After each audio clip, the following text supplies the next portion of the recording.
Good morning. It's Monday. That means there are probably 2 whole days of news that you know nothing about, unless you're one of our many readers that sits on the site all weekend pressing F5, waiting for things to happen.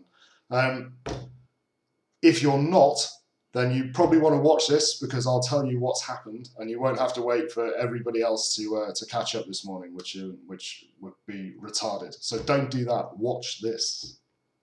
Sega said yesterday that 1.3 million Sega Pass users' details were stolen in Friday's website hack, including names, email addresses, dates of birth, and encrypted passwords. That's a bit of a shame. And if you did have a Sega Pass account, you probably want to go about like changing passwords and stuff like that now, before somebody starts posting cop pics on your Facebook page or something. Crytek denied that it has a next-generation Microsoft console in its office. Amazing shock there. This is a response to a story that emerged last week from Video Gamer, based on a Crytek source that said that the next Xbox would be shown at E3 2012. Not exactly surprising that Crytek's backed away from that. They've said that the story is false. An LA Superior Court judge has ruled last week that there is sufficient evidence for Jason West and Vince Zampella to take Activision to court over being sacked from Infinity Ward. The case will go to trial, but this isn't going to happen until the end of this year or the beginning of next year, so don't expect anything to be too funny just yet, but expect the hilarity to go up to 11 when that actually does occur. DICE said over the weekend that the console versions of Battlefield 3 run at 720p 30,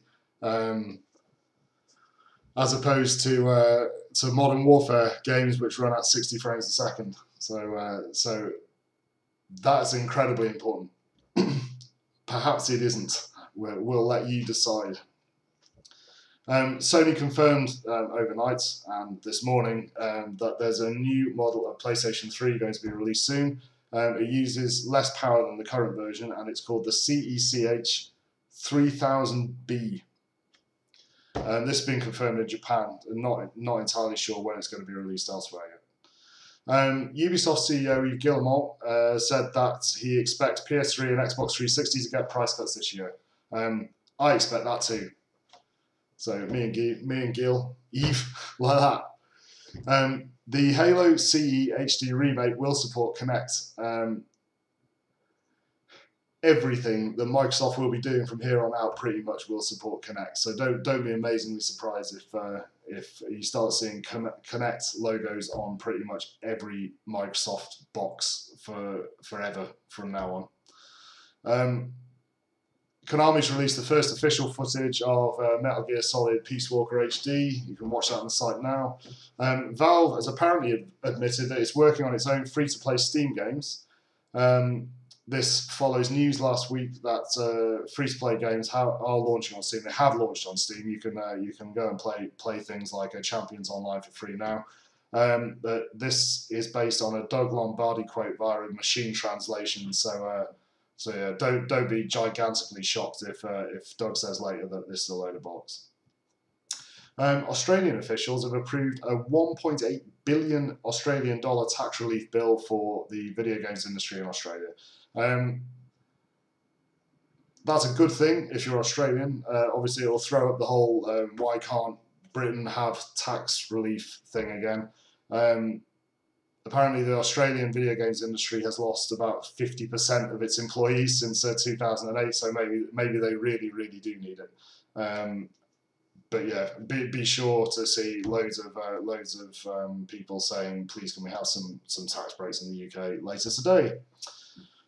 Jimmy Fallon closed out his week of video games thing last Friday with Reggie Fils-Aimé showing off Kid Icarus and Skyward Sword. Go and watch that if you want to. The Legend of Zelda Ocarina of Time 3D released last week, which is probably the best reason out there at the moment to get a 3DS. You can read all of the reviews on the site now, and the Metacritic average score for it is 94%. Pretty serious business. And the original N64 game apparently has a Metacritic average of 99%. Amazing, amazing stuff. PSP and Yakuza of the End topped the Japanese hardware and software charts for the week ending June the 12th. And there's a bit of Sony DLC news that you may have missed on Friday. Sony released the first video and screenshots of 2 new Killzone maps, and there was a bit of news about some new move content for Little Big Planet 2. That's it, I think, for now.